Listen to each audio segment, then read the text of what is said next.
छत्रपति शिवाजी महाराज का अनछुआ इतिहास जानकर आप हो जाएंगे हैरान।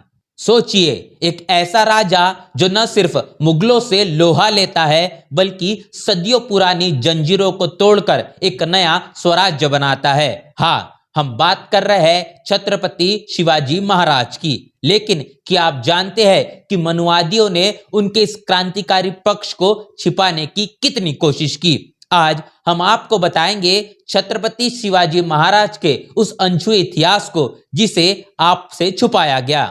तो चलिए शुरू करते हैं। दोस्तों, छत्रपति शिवाजी महाराज का जन्म 1630 में हुआ, लेकिन उनका असली निर्माण हुआ जिजाऊ महासाहब के गोद में। मां साहेब जिजाऊ ने उन्हें न सिर्फ तलवार चलाना सिखाया बल्कि न्याय, समानता और बहुजन कल्याण का पाठ भी पढ़ाया। ये वो दौर था जब जाति व्यवस्था ने समाज को बांट रखा था, लेकिन मां साहेब जिजाऊ की परवरिश ने छत्रपति शिवाजी महाराज को एक ऐसा योद्धा बनाया जो बहुजनों के लिए लड़ा। डॉक्टर विलास खरात अपनी किताब छत्रपति शिवाजी महाराज का बौद्ध धर्म से संबंध में लिखते हैं कि शिवाजी से महाराज बनने का सफर आसान नहीं था। उन्होंने गुरिल्ला युद्ध की रणनीति से मुगलों को छकाया, नौसेना बनाई और एक मजबूत साम्राज्य खड़ा किया। लेकिन मनुवादी ब्राह्मणों ने इसे पचा नहीं पाया, क्योंकि शिवाजी महाराज ने उनकी ऊंच नीच वाली व्यवस्था को ठुकरा दिया। क्या शर्मनाक है कि ये ब्राह्मण आज भी उन्हें सिर्फ गो ब्राह्मण प्रतिपालक दिखाते हैं, जबकि सच्चाई ये है कि छत्रपति शिवाजी महाराज बहुजन प्रतिपालक राजा थे। अब सुनिए वो कहानी जो इतिहास की किताबों में छिपी है। डॉक्टर विलास खरात ने अपनी किताब छत्रपति शिवाजी महाराज का बौद्ध धर्म से संबंध में बताते हैं कि शिवाजी महाराज का पहला राज्याभिषेक 6 जून 1674 ब्राह्मणवादी रीतियों से होने वाला था, लेकिन काशी के ब्राह्मण गागा भट्ट ने उन्हें अपमानित किया। क्यों?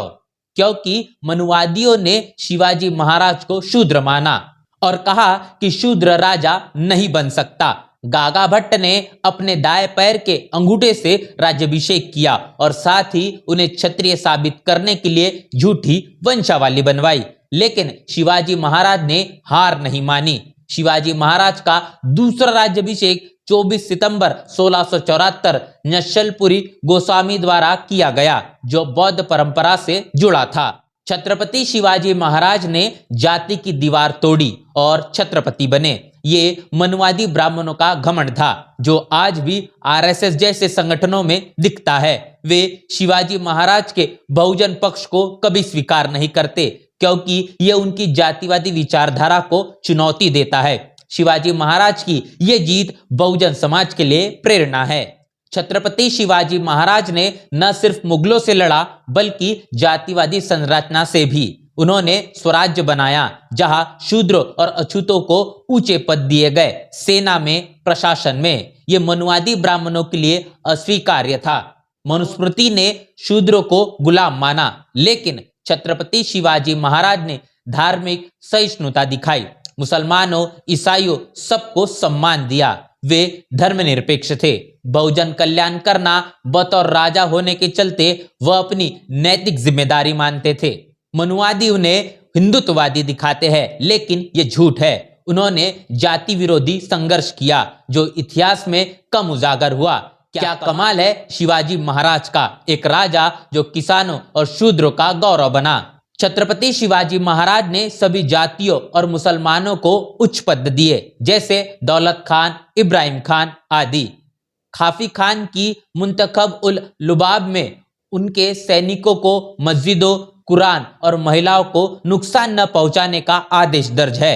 गोविंद पानसरे की किताब शिवाजी कौन थे में भी उनकी सहिष्णुता और बहुजन समर्थक पक्ष पर जोर है। 19वीं शताब्दी में महात्मा ज्योतिबा फुले ने शिवाजी महाराज के इस बहुजन पक्ष को पुनर्जीवित किया। महात्मा फुले ने छत्रपति शिवाजी महाराज की समाधि बड़ी मुश्किलों से खोजा और शिवाजी महाराज की सबसे पहली जयंती मनाई। महात्मा ज्योतिबा फुले ने 1869 में छत्रपति शिवाजी राजे भोसले यांचा पोवाड़ा लिखा, जहां शिवाजी महाराज को कुलवाड़ी भूषण कहा, यानी किसानों और शूद्रों का गौरव। महात्मा फुले ने मनुवादी दंत कथाओं को चुनौती दी और कहा कि शिवाजी महाराज शूद्रों के राजा थे जिन्होंने ब्राह्मणवाद को ठुकराया, लेकिन ब्राह्मणवादी इतिहासकारों ने यह छिपाया। महात्मा फुले ने बहुजन समाज के इतिहास को कुरेद कर छत्रपति शिवाजी महाराज की विरासत निकाली जो पहले दबाई गई थी। क्या शानदार है महात्मा फुले का काम। उन्होंने शिवाजी महाराज को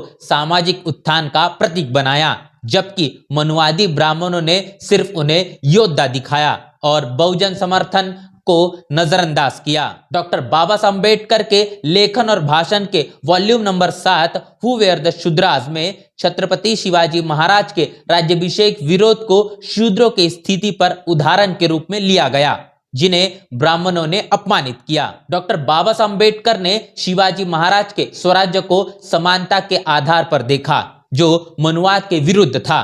उन्होंने शिवाजी महाराज को जाति विरोधी योद्धा माना और उनके अपमान को उदाहरण बनाकर जाति उन्मूलन की बात की।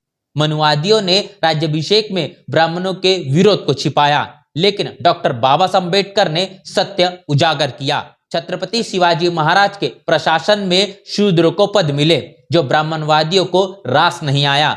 डॉक्टर बाबा साहब अम्बेडकर जैसे महापुरुषों ने छत्रपति शिवाजी महाराज को लोक कल्याणकारी राजा के रूप में पेश किया। महात्मा ज्योतिबा फुले और डॉक्टर बाबा साहब अम्बेडकर ने मिलकर छत्रपति शिवाजी महाराज के इतिहास को मनुवादियों से बचाया। महात्मा फुले ने शूद्रों के गौरव के रूप में उजागर किया और डॉक्टर बाबा साहब अम्बेडकर ने संविधान लिखते वक्त स्वराज्य के आदर्श को अपनाया, समानता, एकता और स्वशासन। लेकिन मनुवादी इतिहासकारों ने छत्रपति शिवाजी महाराज के इतिहास को विकृत किया, उन्हें सिर्फ गो ब्राह्मण प्रतिपालक दिखाया।